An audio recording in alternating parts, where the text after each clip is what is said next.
M I visible and audible to all? सभी को visible Audible हो? एक बार सभी लोग मुझे कमेंट करके बता देंगे कि हाँ जी मैम आप विजिबल भी हो और ऑडिबल भी हो सभी को। यस, स्टार्ट करें आज का सेशन। चलिए great. So let's get started. A very very good afternoon to all of you. छोटी सी प्रेयर के साथ आज का सेशन स्टार्ट करेंगे। Dear God, dear universe, please help me stay focused, please help me learn and understand better, please help me stay away from all the distractions, please help me maintain a very positive attitude। 30 seconds के लिए सभी लोग अपने मन में सोचेंगे जो आप जिंदगी में चाहते हैं।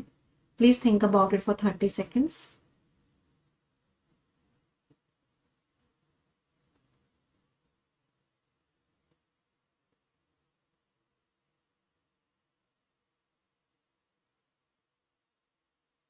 Repeat this line with me. Dear God, dear universe, please help each and every one of us get what we want in life।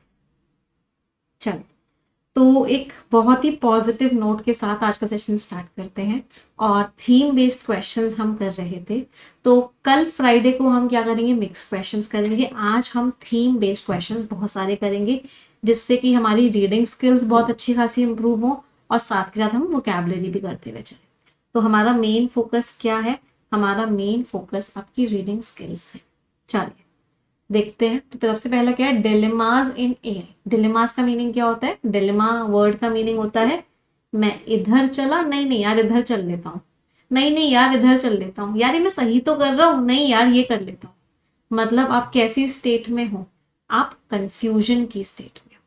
तो आर्टिफिशियल इंटेलिजेंस को लेके कंफ्यूजन है लोगों के मन में, कंसर्न है, प्रॉब्लम में है कि करना है या नहीं करना है। चलो अब तीनों पैराग्राफ्स को बहुत ध्यान से पढ़ो और मुझे बताओ कौन कौन से पैराग्राफ्स हैं जो इस थीम पर बेस्ड है। एवरीवन, सभी के पास 1.5 मिनट का टाइम है।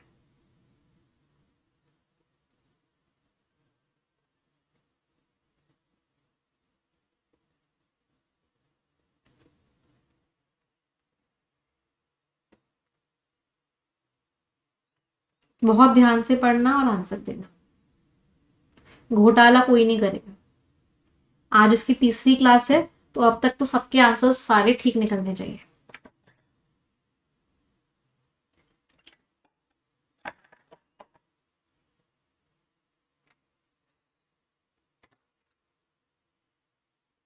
जैसे जैसे आर्टिफिशियल इंटेलिजेंस और भी ज्यादा सोफिस्टिकेटेड हो जाता है, सोफिस्टिकेटेड मीन्स और भी उसमें टेक्निकलिटीज आ गई हैं और ज्यादा वो कॉम्प्लिकेटेड बन गया है। जो एथिकल कंसिडरेशंस हैं, जो एथिकल वाली प्रॉब्लम है कि आर्टिफिशियल इंटेलिजेंस जो कर रहा है वो सही है गलत है, सराउंडिंग इट, उसके चारों ओर जो है, एथिकल का मतलब क्या होता है? फॉर एग्जाम्पल आर्टिफिशियल इंटेलिजेंस की वजह से किसी की डेथ हो गई, अब जिम्मेदार कौन है? आर्टिफिशियल इंटेलिजेंस जिम्मेदार है, जिसने बनाया वो प्रोग्रामिंग वो जिम्मेदार है, जिस कंपनी का वो सॉफ्टवेयर था वो जिम्मेदार है। जिम्मेदार कौन है? तो जितने भी ये एथिकल कंसिडरेशन हैं कि सही हुआ या गलत हुआ, ये जो है कॉम्प्लेक्स होते जा रहे हैं। इसीलिए जरूरी है डेवलपर्स के लिए भी और जो लोग पॉलिसी बना रहे हैं पॉलिसी मेकर्स के लिए भी जरूरी है कि वो एड्रेस करें पोटेंशियल बायसेस को, कि क्या क्या प्रॉब्लम्स आ सकती हैं उन सबको वो एड्रेस करें। बायसेस का मीनिंग क्या होता है? पार्शियलिटी। पोटेंशियल मीन्स जो हो सकता है, और जो जो उसके अनइंटेंडेड, अनइंटेंडेड मीन्स अनचाहे, कॉन्सिक्वेंसेज मीन्स रिजल्ट, और जो गलत रिजल्ट आ सकते हैं एआई सिस्टम्स में उनको ठीक करें, जिससे कि जो रिजल्ट आए वो एकदम सही आए, जस्ट एंड फेयर आए, मतलब एकदम सही आए, सबके साथ न्याय हो। तो प्रॉब्लम्स की हमने बात की है, प्रॉब्लम की बात की है, उसके बाद सजेशन भी दिया है। सही बात है, प्रॉब्लम की बात की है, ये तो थीम से मैच कर रहा है।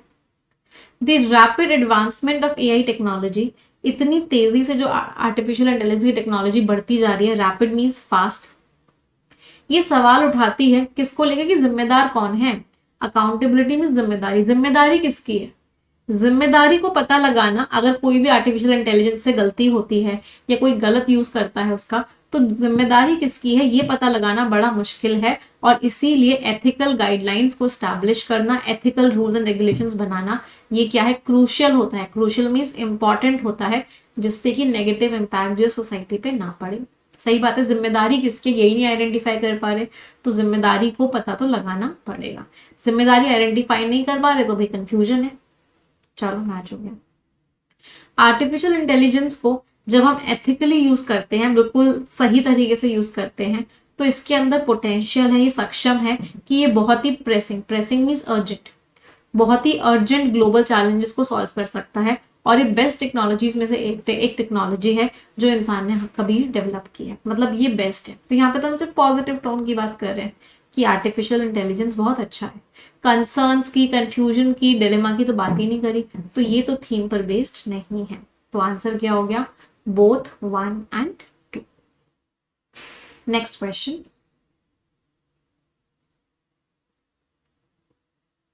अगला क्वेश्चन फिर से 1.5 मिनट का टाइम है सभी के पास, and your time starts now.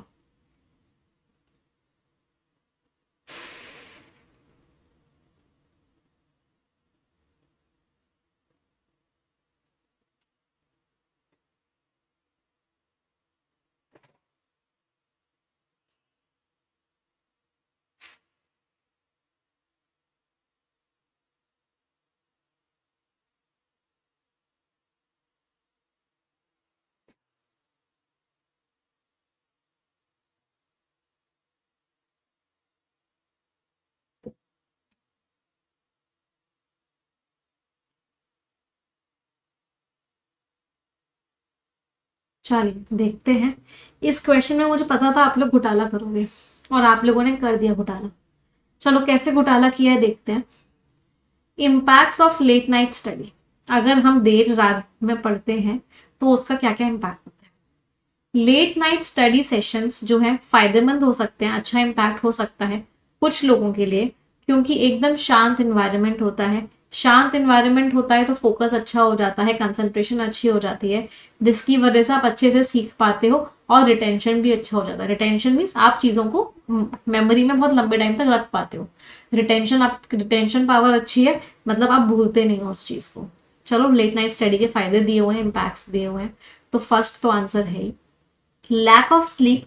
जब नींद की कमी होती है, हो सकता है लेट नाइट स्टडी की वजह से लैक ऑफ स्लीप हो, तो जब लैक ऑफ स्लीप होता है तो इसका बहुत नेगेटिव इफेक्ट पड़ता है कॉग्निटिव फंक्शंस पे। तो अगर जब आपकी नींद पूरी नहीं होती है तो आपका माइंड जिस तरीके से काम करता है उसके ऊपर बहुत एडवर्स मीन्स नेगेटिव इफेक्ट पड़ता है।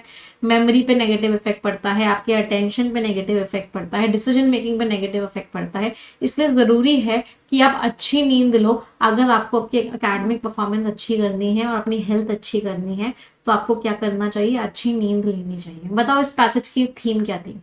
क्या पैसेज की थीम ये थी कि लेट नाइट तक पढ़ो मत, या पैसेज की थीम ये थी कि नींद पूरी कर लो? प्रोबेबली मीन्स शायद।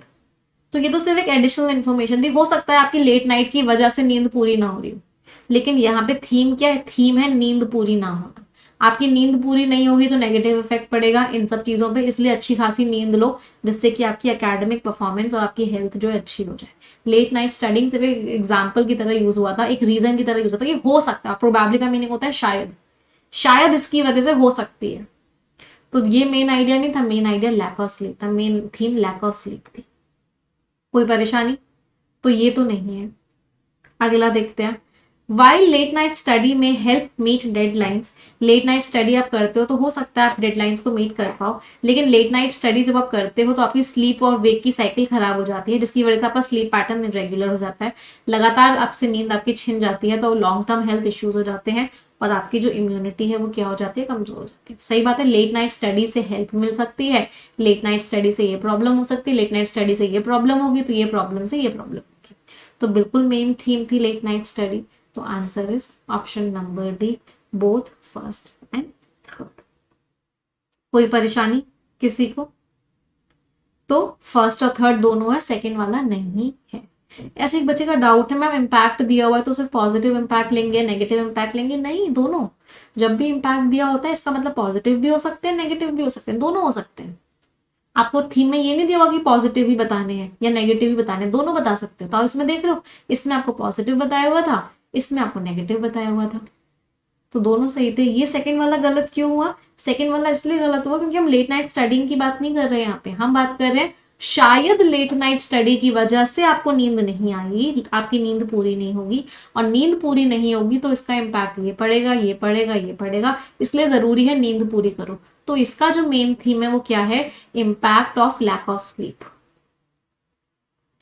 Impact of lack of sleep. अगर नींद पूरी नहीं होती है तो क्या उसका इम्पैक्ट पड़ता है, वो दिया हुआ है। ऐसा थोड़ा होता है कि लेट नाइट स्टडी हुआ तो नींद पूरी नहीं। आप लेट नाइट तक पढ़ो, सुबह लेट से उठ जाओ तो नींद तो पूरी हो गई। तो यहाँ पे सिर्फ एक एग्जाम्पल था ये। और यहाँ पे प्रोबेबली वर्ड भी लिखा हुआ था, प्रोबेबली में लिखा हुआ था शायद।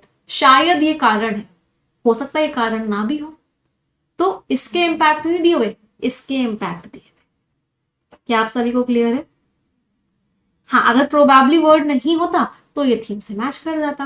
प्रोबेबली लिखा हुआ, प्रोबेबली मींस शायद ये कारण हो सकता है। क्लियर? प्रोबेबली अगर नहीं दिया होता तो ये आंसर होता कि लेट नाइट स्टडिंग की वजह से नींद पूरी नहीं हुई, नींद पूरी नहीं हुई की वजह से आपके कॉग्निटिव फंक्शंस पे नेगेटिव इंपैक्ट पड़ा। तो that then this would have been the answer. अच्छा, चलो अब मैं इस क्वेश्चन को थोड़ा सा चेंज करती हूँ। मैंने यहाँ पे impacts of late night study नहीं, मैंने यहाँ पे direct impacts of late night study लिखा। मैंने इसकी थीम एक थोड़ी सी चेंज करी और मैंने लिखा यहाँ पे direct impacts of late night study. अब मुझे बताओ कौन कौन सा आंसर होगा।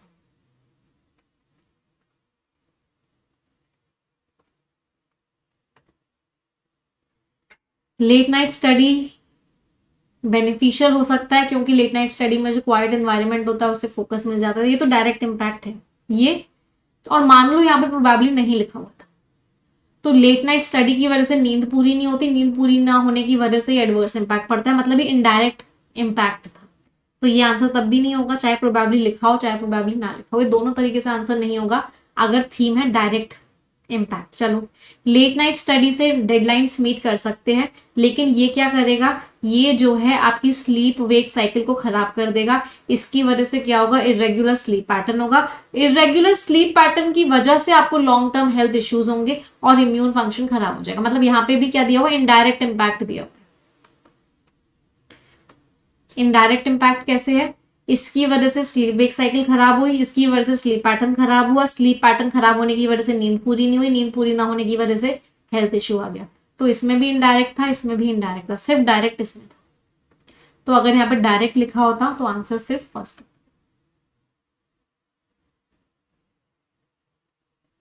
क्लियर? अच्छा, यहाँ पे एक चीज और एक सजेशन है मेरा। यहाँ पे कितने बच्चे हैं जो लेट नाइट स्टडी करते हैं? तो जितने भी बच्चे हैं जो लेट नाइट स्टडी करते हैं, या बहुत सारे बच्चे ऐसे हैं जो दिन में जल्दी उठ जाते हैं, बस ये मेक श्योर करना कि आपकी नींद ना कम से कम 6-7 घंटे की तो हो। जो बच्चे अपनी नींद इतनी नहीं कर रहे ना, थोड़ा सा ना दिक्कत वाली बात है। प्लीज कोशिश करो कि आप कम से कम आपकी नींद 6 से 7 घंटे, या सबसे ऑप्टिमल नींद होती है 8 घंटे की, इतनी नींद लो ही लो, है ना। क्योंकि अभी नहीं पता चलेगा, बाद में पता चलेगा कि इसके क्या क्या नेगेटिव इम्पैक्ट्स होते हैं हेल्थ में। 8 घंटे से ऊपर भी मत ले लेना, जो 10 घंटे वाले हैं वो भी बहुत इम्पैक्ट्स झेलेंगे आगे फ्यूचर में। चलो नेक्स्ट क्वेश्चन।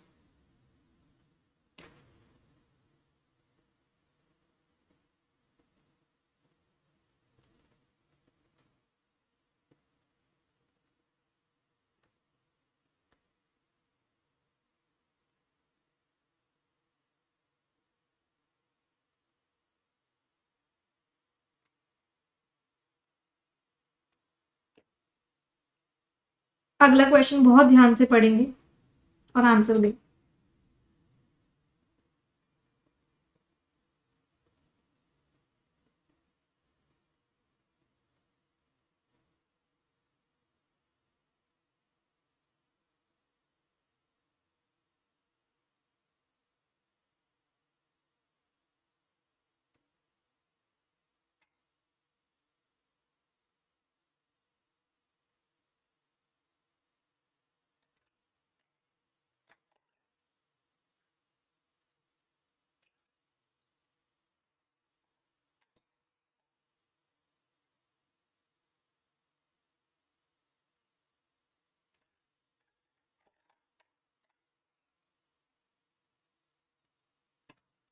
चलो, कॉन्सिक्वेंसेज ऑफ इनकम इक्वालिटी। अगर इनकम इक्वालिटी आती है तो क्या कॉन्सिक्वेंसेज होते हैं? कॉन्सिक्वेंसेज का मीनिंग जनरली क्या होता है, इम्पैक्ट्स।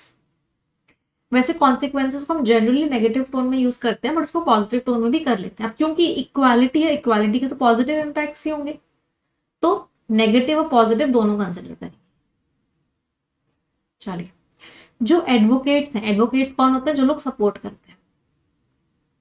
तो जो सपोर्टर्स हैं, जो कहते हैं कि इनकम इनइक्वालिटी को कम करो, वो कहते हैं कि ना केवल इससे इंडिविजुअल्स पे अफेक्ट पड़ता है, बल्कि इसके बहुत बड़े लेवल पे सोसाइटल रेपरकशंस भी होते हैं। सोसाइटी के ऊपर भी बहुत नेगेटिव इम्पैक्ट पड़ता है अगर इनइक्वालिटी है तो।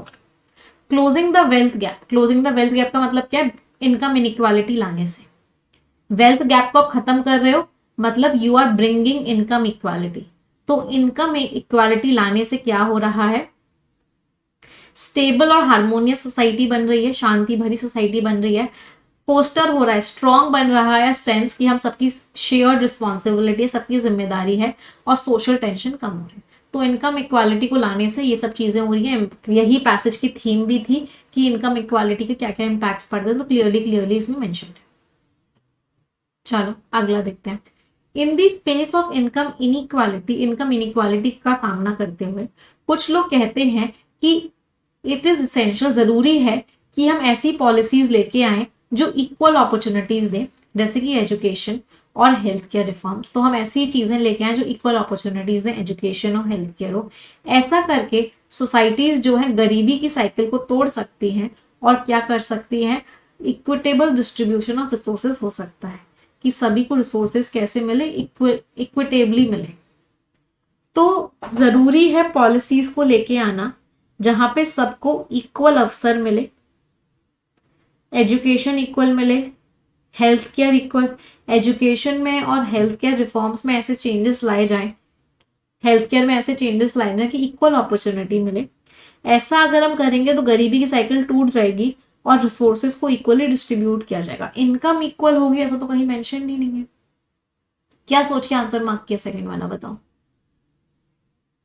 कि इनकम के अंदर इक्वालिटी लाई जाएगी, ऐसा तो कहीं मेंशन ही नहीं है।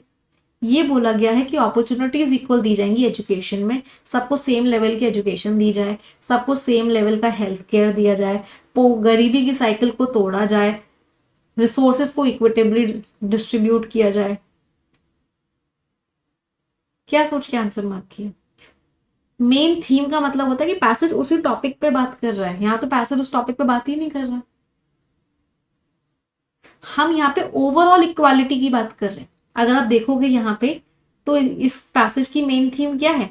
इस पैसेज की मेन थीम सिर्फ इक्वालिटी है, इनकम इक्वालिटी नहीं है, सिर्फ इक्वालिटी है। तो overall main theme is equality here, not income equality. चलो ये तो कैंसिल हो गया। While income inequality is a concern, income में इनइक्वालिटी आना एक चिंता वाली बात है, लेकिन इंपॉर्टेंट है इस बात को समझना कि कुछ level of disparity means inequality, तो कुछ लेवल इनइक्वालिटी का मोटिवेटिंग हो सकता है। अगर कंपटीशन होगा और हार्डवर्क के लिए रिवॉर्ड मिलेगा तो इससे इनोवेशन आएगा, ग्रोथ होगी और सबकी प्रॉस्पेरिटी होगी। ये तो कह रहा है इनइक्वालिटी को लेके आओ। इनइक्वालिटी के पॉजिटिव इम्पैक्ट्स बता रहा है कि इनइक्वालिटी अगर होती है तो कितना पॉजिटिव इम्पैक्ट होगा। इम्पैक्ट ऑफ इनकम इनइक्वालिटी है ये, जबकि मेन थीम थी इनकम इक्वालिटी। थर्ड वाले बच्चों को तो महापापी अवार्ड देना चाहूंगी मैं, उन्होंने तो क्या बोलते हैं, जज्बात ही सही प्रोनाउंस कर रही हूं मैं, जज्बात ही बदल दिए, है ना। थीम थी इक्वालिटी के कॉन्सिक्वेंसेस, उन्होंने बोला इनइक्वालिटी के कॉन्सिक्वेंसेस, तो ये भी नहीं हो सकता। तो answer is what? Only one.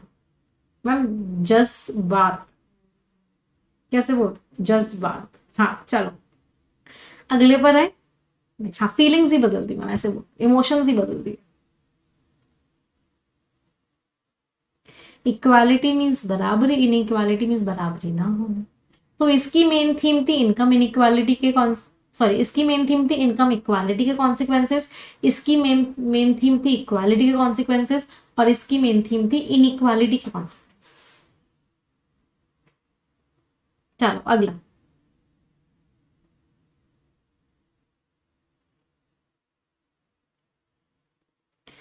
Reading skills बहुत इंप्रूव होती हैं ऐसे क्वेश्चंस करके।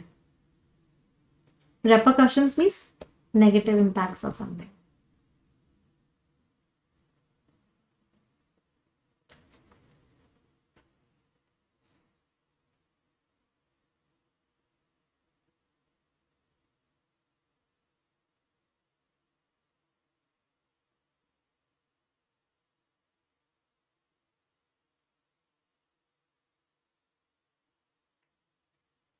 बहुत सोच समझ के आंसर देना, घोटाले मत करना।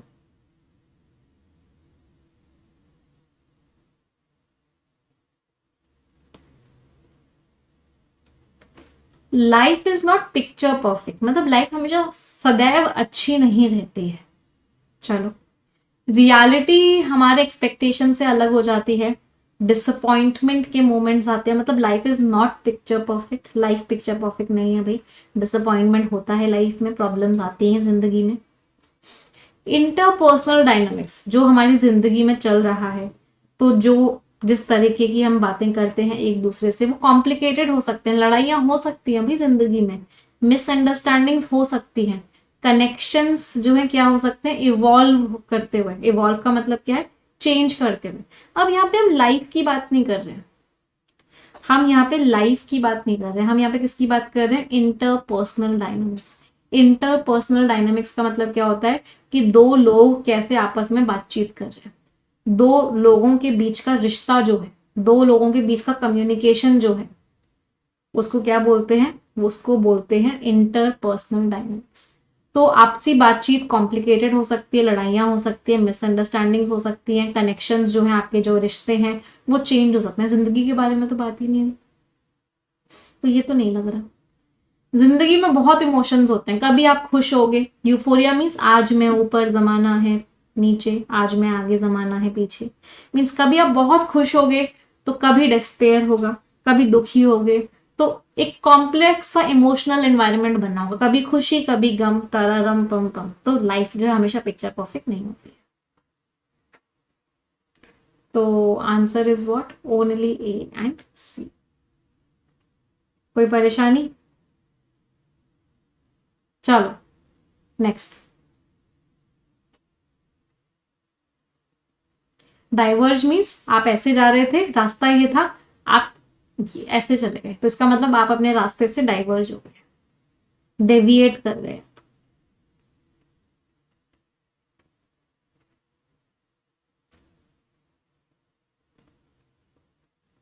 लॉरल्स मीन्स अचीवमेंट किया है बहुत बड़े बड़े, खूब सारे मेडल्स ला रहे हैं, खूब अचीव कर रहे हैं, खूब अच्छा परफॉर्म कर रहे हैं, that means they are bringing laurels.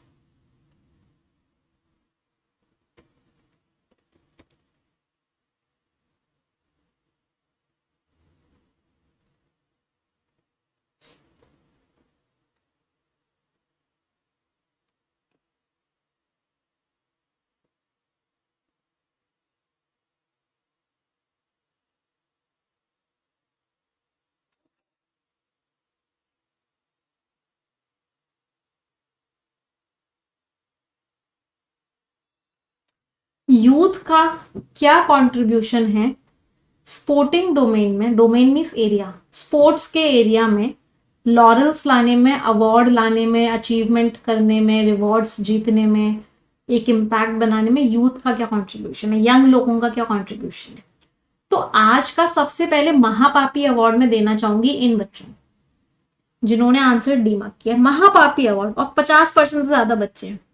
Swimmer लाइडिया roads जो थी उनको गोल्ड मेडल मिला on the verge, verge means कगार पे थी वो अपने रिटायरमेंट के, उनका रिटायरमेंट होने वाला था 2012 के ओलंपिक्स में, वो कगार पे थी और उन्होंने मेडल जीता।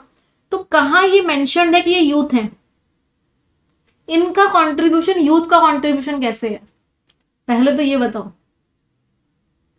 मैम आप समझते तो हो नहीं हो, हमने यंग वर्ड पढ़ा, यूथ वर्ड पढ़ा, दिल गार्डन गार्डन हो गया, मैच कर गया। ये तो लिखा हुआ है कि इन्होंने किनको इंस्पायर किया, इन्होंने यंग स्विमर्स को इंस्पायर किया पूरी दुनिया भर में, उन्होंने डेमोन्स्ट्रेट किया कि कितना पोटेंशियल होता है यंग टैलेंट का ग्रैंड स्टेज पे। तो एक यंग टैलेंट, यहाँ पे वो यंग नहीं है, उनका टैलेंट यंग है, मतलब उन्होंने अभी अभी उसको सीखा है। तो यंग टैलेंट का क्या पोटेंशियल है ग्रैंड स्टेज पे, उसको उन्होंने शो किया, इससे यंग स्विमर्स इंस्पायर हुए। लेकिन उनको जब मिला, जब वो रिटायरमेंट के वर्ज पे थी, सिर्फ आपको कंफ्यूज करने के लिए दिया हुआ था, दो दो बार यंग, सिर्फ आपको कंफ्यूज करने के लिए दिया हुआ था और आप कंफ्यूज हो गए।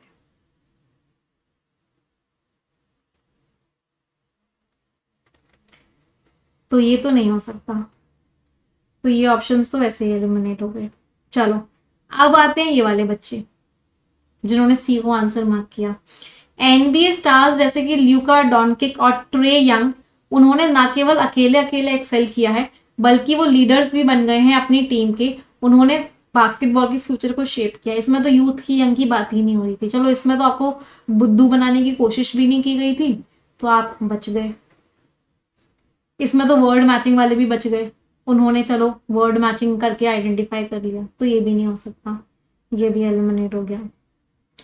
Tennis sensation Emma Raducanu winning the 2021 US Open at the age of 18, 18 साल की उम्र में किया। तो यूथ का कंट्रीब्यूशन है। उन्होंने दिखाया है कि क्या इम्पैक्ट है यूथ का एक्सेलेंस को अचीव करने में। बिल्कुल सही है। तो आंसर इज व्हाट।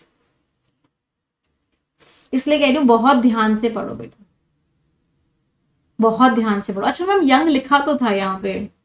अच्छा एक बच्चे का डाउट है मैम, हमने यंग यंग वर्ड मैचिंग कर ली थी, यंग लिखा तो था बेटा, ये नाम है, ये यंग है नहीं, इनका नाम है यंग। तो वो जब भी कैपिटल लेटर से लिखा होता है ना तो वो प्रॉपर नाउन होता है। अच्छा वर्ड मैचिंग वाले इसलिए यहाँ भी फंस गए थे।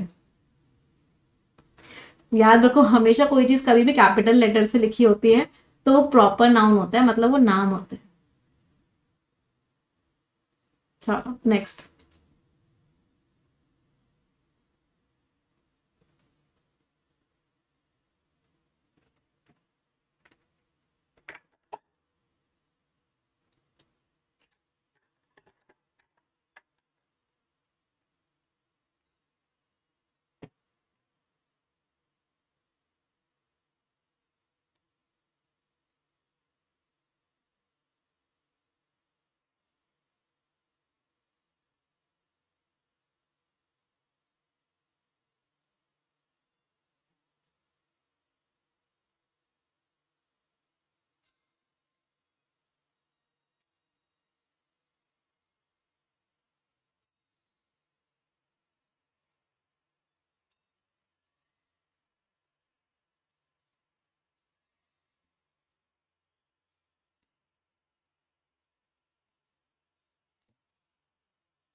हाँ जी done everyone.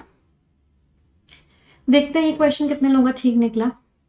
Practising moderation, moderation means थोड़ा आराम, बिल्कुल एक कह सकते हैं बहुत ज्यादा मत करो किसी चीज को, हर चीज को मॉडरेट अमाउंट में करो।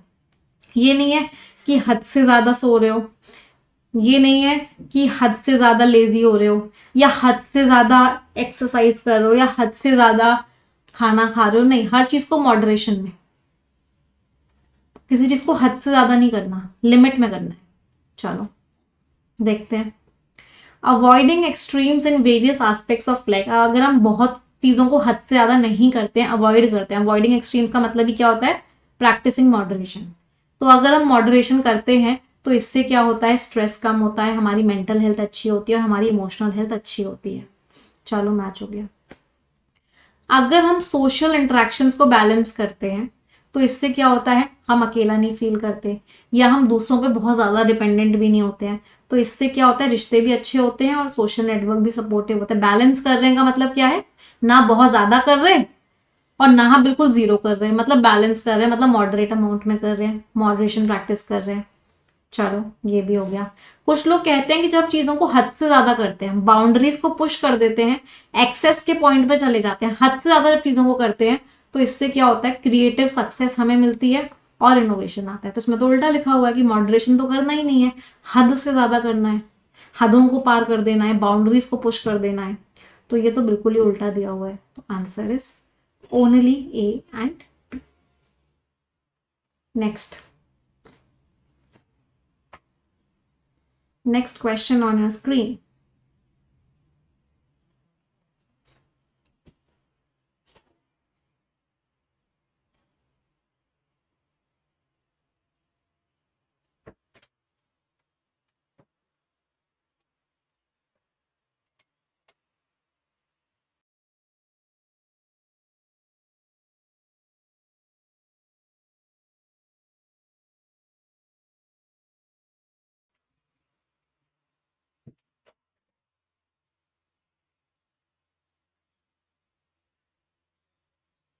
लिंग्विस्टिक मीन्स लैंग्वेज से रिलेटेड। पॉजिटिव इम्पैक्ट्स, अब हम इसमें पॉजिटिव ही बताने, क्लियरली दिया हुआ है पॉजिटिव। तो पॉजिटिव इम्पैक्ट क्या होता है? ब्रेकिंग, तोड़ना लिंग्विस्टिक, लैंग्वेज की जो बैरियर्स है कि हम सामने वाले की लैंग्वेज नहीं समझ पा रहे, जो वहां पे बैरियर्स आ रहे हैं, बैरियर्स मीन्स रुकावटें आ रही हैं, तो अगर हम वो लैंग्वेज के बैरियर्स को तोड़ देते हैं तो उसका क्या अच्छा असर पड़ता है। अगर हम किसी और की लैंग्वेज में बात कर पाते हैं, मतलब हमने लैंग्वेज का बैरियर अगर तोड़ दिया है, हम किसी और की लैंग्वेज में बात कर पा रहे हैं, मतलब अगर हमने लैंग्वेज का बैरियर तोड़ दिया है, तो इससे क्या सपोर्ट मिलता है? एम्पैथी। एम्पैथी मीन्स हम दूसरे की फीलिंग्स को फील कर पाते हैं। इंक्लूसिविटी, हम उसको इंक्लूड करके चल पाते हैं, हमें कनेक्शन फील होता है अलग अलग बैकग्राउंड्स के लोगों के साथ। चलो बिल्कुल सही बात है, लैंग्वेज बैरियर्स को तोड़ने के फायदों की बात हो रही है। जो लोग बहुत अलग अलग लैंग्वेजेस बोल पाते हैं, मतलब उन्होंने लैंग्वेज के बैरियर्स तोड़े हुए हैं, तो जिन लोगों ने लैंग्वेज के बैरियर्स तोड़े हुए हैं, जो अलग अलग लैंग्वेजेस बोल पा रहे हैं, उनको जॉब मार्केट में हमेशा एक फायदा मिलता है, कॉम्पिटेटिव एज होता है, वो हमेशा आगे रहते हैं, क्योंकि बहुत सारे एम्प्लॉयर्स जो होते हैं, बहुत सारे लोग जो जॉब्स देते हैं, वो वैल्यू करते हैं लैंग्वेज डाइवर्सिटी की, कि आपको अलग अलग तरह की लैंग्वेज आती है ग्लोबलाइज्ड वर्ल्ड में। तो जिन लोगों ने लैंग्वेज बैरियर्स तोड़े हुए होते हैं, उनको जॉब मार्केट में हमेशा फायदा होता है। चलो पॉजिटिव फायदे दिए हुए हैं। लर्निंग अ न्यू लैंग्वेज, अगर हम एक नई लैंग्वेज सीखते हैं, मतलब हम अगर लिंग्विस्टिक बैरियर्स को तोड़ते हैं और हम एक नई लैंग्वेज सीखते हैं, तो इससे हमारा ब्रेन को चैलेंज मिलता है। इससे क्या होता है? हमारा जो माइंड की फ्लेक्सिबिलिटी होती है वो अच्छी हो जाती है, और हमारी प्रॉब्लम सॉल्विंग स्किल्स अच्छी हो जाती है। मतलब लिंग्विस्टिक बैरियर्स को तोड़ने के पॉजिटिव इंपैक्ट दिए हुए कि नई लैंग्वेज सीखोगे तो ये फायदा होगा। तीनों में ही फायदे दिए हुए हैं नई नई लैंग्वेजेस सीखने के, तो answer is option number E, all A, B and C. कोई परेशानी? कितने लोगों का ठीक निकला? I hope many of you. अब आते हैं अगले पैटर्न पे। अगले पैटर्न पे पहले आपको थीम बतानी है और फिर उसके बाद एक क्वेश्चन बताना है, ठीक है? तो एक थीम है और फिर उसके ऊपर एक क्वेश्चन है। चलो, first question on screen.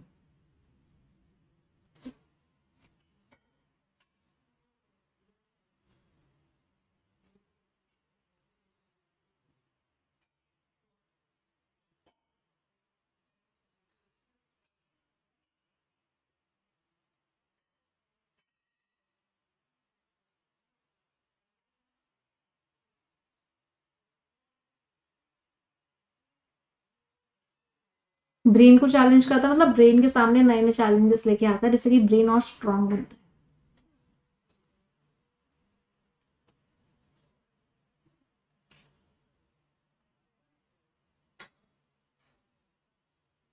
Evolution means language कैसे कैसे डेवलप हो रही है।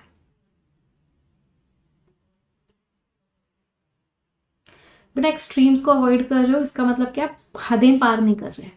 इसका मतलब जितना उस आपको करना चाहिए आप उतना कर रहे हो, आप किसी चीज की हद पार नहीं कर रहे, आप हद में हो। चलिए देखते हैं एक्सटर्नल फैक्टर्स, कौन कौन से बाहर के फैक्टर्स हैं जिसकी वजह से लैंग्वेज इवॉल्व होती है, लैंग्वेज चेंज एंड डेवलप होती है। इवोल्यूशन का मतलब क्या होता है? इवॉल्व होना, मतलब चेंज और डेवलप होना। लैंग्वेज जो है डीपली, बहुत गहराइयों में इंटरट्विन्ड मीन्स कनेक्टेड होती है कल्चर से और सोसाइटी से। जैसे जैसे स्ट्रक्चर चेंज होता है, हमारे विश्वास चेंज होते हैं, हमारी वैल्यूज चेंज होती हैं, हमारे प्रैक्टिसेस चेंज होते हैं, लैंग्वेज पे फर्क पड़ता है। कल्चर चेंज होता है तो नए नए कॉन्सेप्ट्स आते हैं, आइडियाज आते हैं, नए नए शब्द आते हैं लैंग्वेज में, जिसकी वजह से नए नए शब्दों का क्रिएशन होता है और उनके मीनिंग्स में चेंज आता है। एडिशनली लैंग्वेज दिखाती है कि सोसाइटी में क्या चेंजेस आ रहे हैं, पावर डायनेमिक्स में शिफ्ट्स, मतलब किसकी तरफ पावर जा रही है, जेंडर रूल्स में क्या चेंज आ रहा है, सोसाइटी के रूल्स रेगुलेशंस में क्या चेंज आ रहा है। मतलब सोसाइटी चेंज करती है, कल्चर चेंज करता है, तो लैंग्वेज चेंज करती है। तो एक्सटर्नल फैक्टर्स कौन कौन से हैं? सोसाइटी एक एक्सटर्नल फैक्टर है, एक एक्सटर्नल फैक्टर कल्चर है। बिल्कुल सही है। सोसाइटी जैसे जैसे नई टेक्नोलॉजी को अपनाती है तो लैंग्वेज क्या करती है? लैंग्वेज बदलती है, जिससे कि हम वो वर्ड्स को यूज कर पाते हैं, अकोमोडेट कर पाते हैं, और जो एक्सप्रेशंस होते हैं उन इनोवेशन से। फॉर एग्जाम्पल इंटरनेट आया, डिजिटल कम्युनिकेशन आया, तो नए नए वर्ड्स आए, जैसे कि ट्वीट वर्ड आया, सेल्फी वर्ड आया, हैशटैग वर्ड आया, अलग अलग लैंग्वेजेस में। तो यहाँ पे एक एक्सटर्नल फैक्टर क्या है? टेक्नोलॉजी। तो जैसे जैसे नई नई टेक्नोलॉजी आती है वैसे वैसे हमारी वोकैबुलरी चेंज होती है। चलो कुछ बायोलॉजिकल फैक्टर्स भी होते हैं, कुछ हमारे अंदर के फैक्टर्स भी होते हैं, जैसे कि हमारे जीन्स में जो चेंज होते हैं, या इंडिविजुअल फिजियोलॉजिकल, हर किसी की बॉडी का जो कैरेक्टरिस्टिक होता है जिसकी वजह से लैंग्वेज के इवोल्यूशन में चेंज आता है। जेनेटिक्स का एक रोल होता है लैंग्वेज को अक्वायर करने में, डेवलप करने में और उसको प्रोसेसिंग करने में, जैसे कि वो शेप करता है कि किस तरीके से हम चीजों को परसीव करते हैं। तो ये हमारा इंटरनल फैक्टर है। लैंग्वेज एक्सटर्नल फैक्टर की वजह से नहीं, इंटरनल फैक्टर की वजह से चेंज हो रही है। तो ये तो एलिमिनेट हो गया। Answer is only A and. कितने लोगों का ठीक निकला? चलो अब इसके ऊपर क्वेश्चन पढ़िए, ट्राई करेंगे सभी लोग।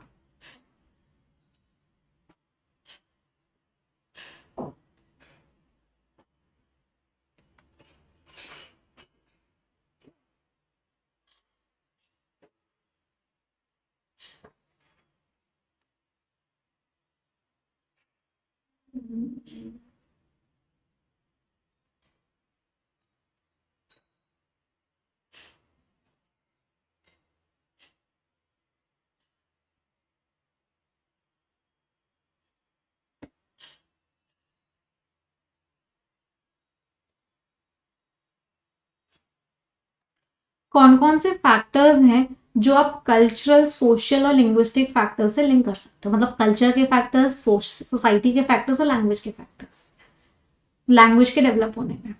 तो अलग अलग कल्चर्स के बिल्कुल यूनिक तरीके होते हैं चीज़ों को समझने के, चीज़ों को कैटेगरी में डालने के। इससे जो है वोकैबलरी हमारी वैसे ही बनती है, वैसे ही डेवलप होती है। तो कल्चर का क्या इम्पैक्ट है वोकैबलरी पे, लैंग्वेज पे दिया हुआ है। चलो, तो ये वाला कल्चरल फैक्टर हो गया। बच्चे जो है लैंग्वेज को सीखते हैं सोशल इंटरेक्शन से, बातचीत करके। जो उनके केयर गिवर्स होते हैं, जो उनका ख्याल रखते हैं, जो पीयर्स होते हैं, जो उनके सहपाठी होते हैं, और जो पूरी की पूरी सोसाइटी होती है। तो लैंग्वेज को एक्वायर करने का जो प्रोसेस है उसमें बच्चे क्या करते हैं, वोकैबुलरी सीखते हैं, ग्रामर सीखते हैं, किस तरीके से बातचीत करनी है सोसाइटी में, उसके रूल्स रेगुलेशन सीखते हैं अपने एनवायरमेंट से। तो सोसाइटी का क्या फैक्टर होता है या सोशल फैक्टर्स क्या होते हैं जिसकी वजह से किसी बच्चे की लैंग्वेज डेवलप होती है, तो वो दिया हुआ है। प्रोनाउंसिएशन में जो चेंजेस होते हैं कि हम अलग अलग तरीके से प्रोनाउंस करते हैं चीज़ों को, वो धीरे धीरे होते हैं। साउंड्स चेंज हो सकती हैं, मिक्स हो सकती हैं, अलग अलग हो सकती हैं, जिसकी वजह से पूरा का पूरा फिनेटिक या फोनोलॉजिकल सिस्टम चेंज हो जाता है, पूरी तरीके से प्रोनाउंसिएशन का सिस्टम चेंज हो जाता है। ये जो चेंजेस हैं ये लैंग्वेज की तरफ ही फैलते हैं। तो लैंग्वेज कम्युनिटीज जो होती हैं, जो आपस में जैसे इंटरेक्शन करती हैं, वो अलग अलग तरीके से प्रोनाउंस करती हैं, फिर वो प्रोनाउंसिएशन फैलता है। तो इस तरीके से प्रोनाउंसिएशन में चेंज आते हैं। तो लिंग्विस्टिक फैक्टर्स क्या होते हैं लैंग्वेज एवोल्यूशन में, लैंग्वेज की वजह से क्या चेंज आता है लैंग्वेज में खुद में, यहाँ पे ये बात हुई है। तो तीनों ही फैक्टर्स की बात हुई है अलग अलग तीनों में। तो answer is option number D, all A, B and C. अच्छा मुझे बस एक चीज बताओ, क्या अब लग रहा है कि रीडिंग स्किल्स इंप्रूव हो रही है? आप इतने डिफिकल्ट डिफिकल्ट लाइंस पढ़ रहे हो, इतने डिफिकल्ट डिफिकल्ट पैराग्राफ्स पढ़ रहे हो, इतने सारे वर्ड्स पढ़ रहे हो, क्या समझ में आ रही है ये सारी चीजें? ये जो लैंग्वेज है ना, ये लैंग्वेज हिंदू एडिटोरियल वाली ही है। इजी लैंग्वेज नहीं है ये, मॉडरेट या फिर कोई कहीं कहीं डिफिकल्ट भी है लैंग्वेज। तो इसी तरीके से जितना हम रीडिंग करते हैं ना इंग्लिश में, जितने जितने क्वेश्चंस को हम रीड करेंगे, I would say reading comprehension सबसे इंपॉर्टेंट पार्ट होता है इंग्लिश का। जो मैंने ये पूरा का पूरा मंथ है आपको रीडिंग कॉम्प्रिहेंशन को क्यों दिया, क्योंकि सबसे पहले मंथ में हम परफेक्शन के सबसे पहले हम रीडिंग स्किल्स पे फोकस करेंगे। रीडिंग स्किल्स अच्छी होंगी तो ऑटोमेटिकली और क्वेश्चंस अपने आप बनना शुरू हो जाएंगे। चलो नेक्स्ट।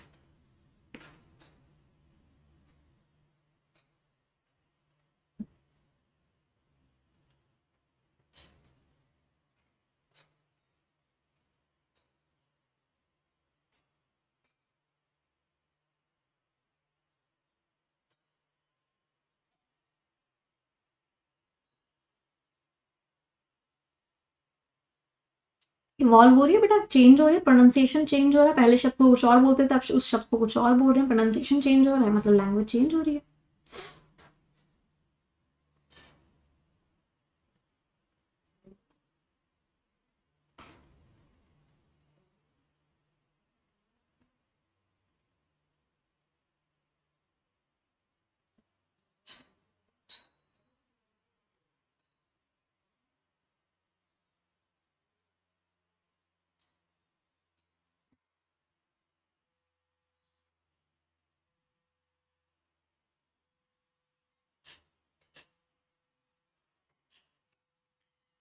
की एस्पेक्ट्स, इंपॉर्टेंट पहलू क्या है डिजिटल प्राइवेसी के?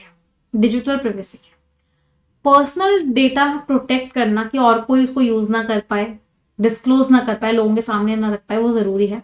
सेंसिटिव इन्फॉर्मेशन जो होती है, जो हमारे फिनेंशियल डेटा होता है, बैंक का डेटा, पासवर्ड, हमारी मेडिकल हिस्ट्री जो है, हेल्थ की हिस्ट्री, लोकेशन का डेटा, हमने क्या सर्च किया, क्या ब्राउज किया, और जो हमारी पर्सनली आइडेंटिफाइबल इन्फॉर्मेशन है, जो हमें ढूंढ सकते हैं लोग जिसके थ्रू, हमारे नाम, हमारे एड्रेस, सोशल सिक्योरिटी नंबर, आधार कार्ड नंबर, इन सबको प्रोटेक्ट करना जरूरी है। तो ये इंपॉर्टेंट पहलू है डिजिटल प्राइवेसी का, बिल्कुल डिजिटल प्राइवेसी ही है ये। चलो, the importance of informed consent, कि कोई भी हमारा डेटा यूज करता है तो पहले हमसे हमारी हाँ ले, पहले हमारी कंसेंट ले, हम उसको अप्रूव करें तभी वो हमारा डेटा यूज कर पाए। ट्रांसपेरेंसी हो कि हमारा क्या क्या डेटा कलेक्ट किया जा रहा है, ये सबसे ज्यादा बड़ी चीज है। इंडिविजुअल्स के पास क्लियर इन्फॉर्मेशन होनी चाहिए कि उनका कौन सा डेटा कलेक्ट किया जा रहा है, उसको कैसे इस्तेमाल किया जाएगा, और इंडिविजुअल्स के पास एबिलिटी होनी चाहिए कि वो परमिशन दे दें या परमिशन रोक दें। तो अपने डेटा के कलेक्शन के लिए, अपने डेटा के शेयरिंग के लिए परमिशन दें या परमिशन रोकें, ये एबिलिटी सिर्फ उस इंसान के पास ही होनी चाहिए। बिल्कुल डिजिटल प्राइवेसी का इंपॉर्टेंट एस्पेक्ट है, डिजिटल प्राइवेसी का इंपॉर्टेंट पहलू है। इंडिविजुअल्स के पास सॉलिट्यूड, अकेलापन होना चाहिए, फ्रीडम होना चाहिए कि कोई भी उनके घरों में ना घुस जाए। इंट्रूजन और सर्विलेंस, कोई उनके घर पे नजर ना रखे, उनके घर पे ना घुस जाए, उनके सामान को पे नजर ना रखे, जो उनके प्राइवेट स्पेसेस हैं उन पे नजर ना रखे। उनको केयरफुल होना चाहिए अगर कोई भी उनके घरों में आता है, ऑफ एवरी, इसको वन पढ़ लेना, ऑफ एवरी पॉसिबल इंट्रूजन। तो यहाँ पे हम डिजिटल प्राइवेसी की बात नहीं कर रहे, हम ओवरऑल प्राइवेसी की बात कर रहे हैं। डिजिटल तो यहाँ पे कोई बात ही नहीं हुई डिजिटल की। तो answer is option number A, only A and B, सिर्फ और सिर्फ ए और बी आंसर है। नेक्स्ट क्वेश्चन,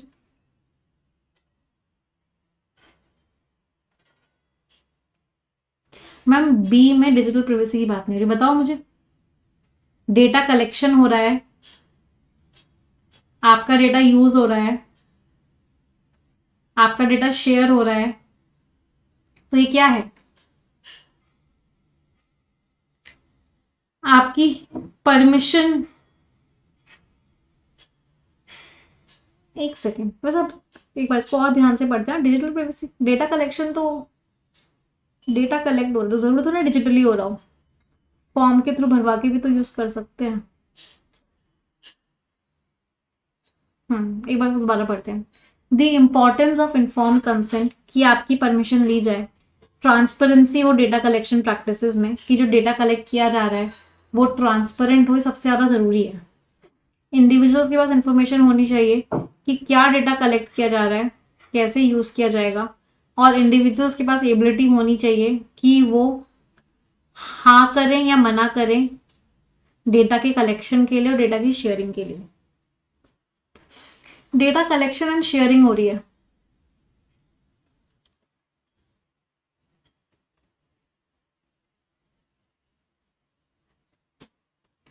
नहीं बट ये आंसर होगा।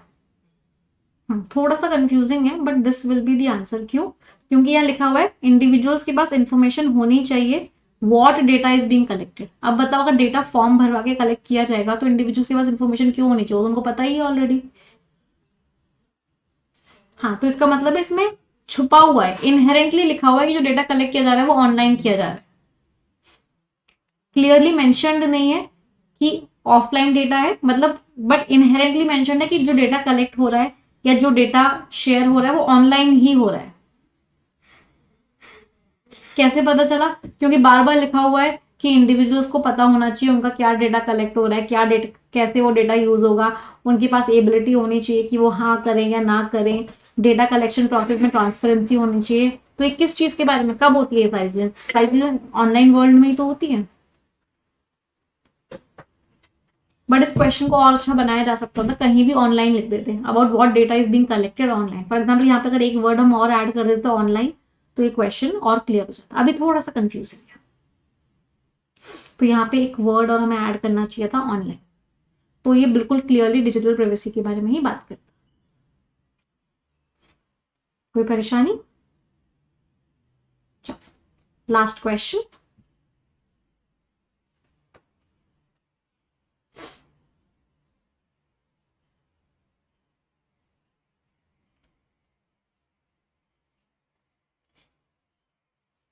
फर्स्ट में तो लिखा हुआ है ना, बट एक बच्चे का डाउट है मैं फर्स्ट में भी डिजिटल लिखा तो वो ऑनलाइन ब्राउजिंग हिस्ट्री।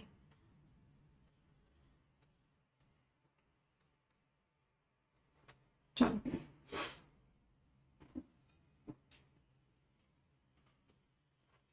अगर आपको डिजिटल प्राइवेसी के फायदे डिस्कस करने हैं तो आप कौन कौन से पॉइंट्स लिखोगे?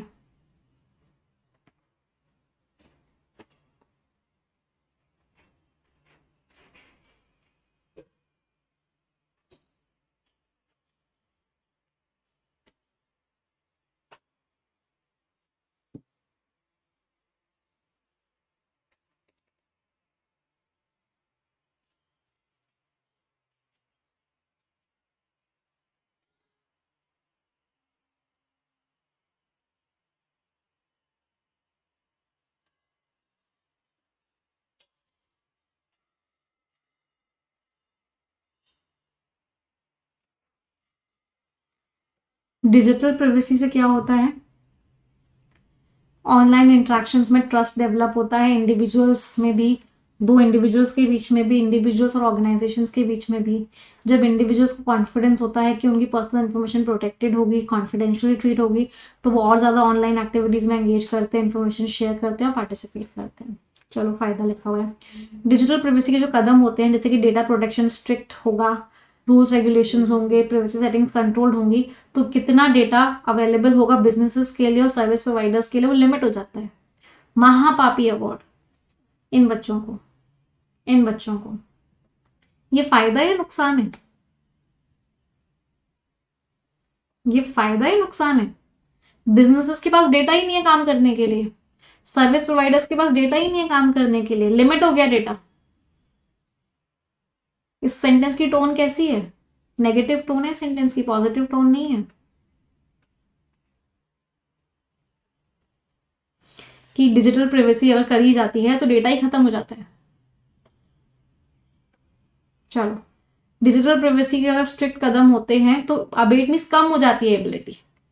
सर्विस प्रोवाइडर्स जो होते हैं पर्सनलाइज्ड एक्सपीरियंस नहीं दे पाते, अच्छे से एडवर्टाइजिंग नहीं कर पाते, टेलर्ड मीन्स कस्टमाइज्ड रिकमेंडेशन नहीं दे पाते, इंसान के हिसाब से उसको सजेशन नहीं दे पाते, ये भी नेगेटिव टोन है। तो इसमें भी नुकसान दिया हुआ है। तो answer is option number B, only A. सिर्फ और सिर्फ ए में ही फायदा दिया हुआ था, बाकी सब में क्या दिया हुआ है? बाकी सब में नुकसान दिया हुआ है। कोई परेशानी किसी को किसी भी प्रकार की? समझ आए सभी को सारे क्वेश्चंस थीम बेस्ड के? तो हमने बेसिकली थीम के सारे क्वेश्चंस कर लिए। तो जितने भी क्वेश्चंस थीम बेस्ड में आ सकते हैं, जिस जिस तरह के आ सकते हैं, हमने वो सारे के सारे कर लिए। अब हम अपनी अगली क्लास में क्या करेंगे? अब हम अपनी अगली क्लास में मिक्स्ड क्वेश्चंस करेंगे, जो कि कल है फ्राइडे को। We'll do a lot of mixed questions. अच्छा, एक चीज़ और, अभी तो ये वाला फ्राइडे तो निकल जाएगा, सैटरडे को आपकी ग्रामर की क्लास होगी, फिर उसके बाद जो मंडे आएगा ना, उसमें मैं आप लोगों की क्रिटिकल रीजनिंग की क्लासेस स्टार्ट करूंगी। तो उसके बाद जो मंडे आएगा, we will start with your critical reasoning classes, क्योंकि क्रिटिकल रीजनिंग एक बहुत इंपॉर्टेंट टॉपिक है और मुझे लगता है क्रिटिकल रीजनिंग की हेल्प से भी बहुत कुछ हमारी इंग्लिश इंप्रूव होती है। तो इसीलिए मैं आपकी क्रिटिकल रीजनिंग की क्लासेस स्टार्ट करना चाहती हूँ। अच्छा, क्रिटिकल रीजनिंग की क्लासेस के साथ मैं वोकैबुलरी या डिस्क्रिप्टिव राइटिंग कुछ भी नहीं लूंगी, क्योंकि इसके हर क्वेश्चन में मुझे बहुत सारा एक्सप्लेन करना होगा, कहीं इंफॉर्मेशन लोड ना हो जाए और कहीं आप लोग, और थोड़ा सा ना डिफिकल्ट लगेगा आपको स्टार्टिंग में, तो थोड़ा सा कंसिस्टेंसी और थोड़ा सा चैलेंजिंग होंगी नेक्स्ट वीक की क्लासेस। तो इसीलिए मेक श्योर करना कि आप उन क्लासेस को मतलब फ्लो में देखो, ऐसे आधी आधी बीच बीच में मत देखना, पूरी एक बार में देखना, ठीक है? तो नेक्स्ट वीक हमारा क्रिटिकल रीजनिंग को डेडिकेटेड है और उसका नेक्स्ट वीक हमारा इन्फ्रेंस बेस्ड क्वेश्चंस को डेडिकेटेड है। दोनों ही टॉपिक्स बहुत अच्छे टॉपिक्स हैं, दोनों ही टॉपिक्स से इंग्लिश बहुत इंप्रूव होगी। तो ये दोनों टॉपिक्स चलेंगे अगले वीक, तो उसके बाद हम नेक्स्ट टॉपिक स्टार्ट करेंगे विच विल बी पैराजम्बल्स, और फिर पैराजम्बल्स में हर तरह के पैटर्न्स हम इंक्लूड करेंगे। मजा आ रहा है परफेक्शन में सभी को? जो उम्मीदें हैं परफेक्शन से पूरी हो रही हैं। मैं फिर से बस एक ही बात कहूँगी, और वो बात क्या है कि रेगुलर रहो। आप लोगों ने देखा होगा, मैं हमेशा कोशिश करती हूँ कि जब तक कोई इमरजेंसी ना होना कि आपकी क्लासेस रेगुलर चलें। आज भी मुझे डॉक्टर के जाना था, बट आई वांटेड कि आप लोग की क्लास नहीं जानी चाहिए, क्योंकि कल ऑलरेडी क्लास नहीं हुई थी। तो जैसे ही मैं आई, आप लोगों की तुरंत क्लास ली। ऐसे ही अगर आपकी भी किसी भी दिन सिंगल डे क्लास मिस होती है ना, मेक श्योर करो कि आप शाम को देख लो, रात को देख लो, बट सिंगल डे मिस नहीं होना है। अच्छा, एक और चीज़ आप लोगों को बतानी थी कि today I am going to Mathura. आज मैं मथुरा जा रही हूँ, तो कल परसों मैं मथुरा से ही आपकी क्लासेस लूँगी। तो थोड़ा सा बैकग्राउंड आपको अलग सा दिखेगा, but I will make sure कि आपकी क्लासेस हो। ऐसा ना हो कि क्लासेस ना हो। तो हो सकता है ट्यूटोरियल क्लास में मैं वीडियो ऑफ कर दूं, क्योंकि अगर थोड़ी सी प्रॉब्लम हुई है या साउंड वगैरह कोई इशू हुआ, बट क्लासेस होंगी। ठीक है। हम्म। और कोई दिक्कत, दुविधा, परेशानी किसी को किसी भी प्रकार की नहीं है? सेशन एंड करते हैं। 3 सेंटेंसेस सभी लोग मिलके बोलेंगे। 1 2 3 and go. English is a very easy language. I am very good at English and I'll definitely get my dream job. Thank you everyone. Bye bye. Take care. Stay blessed and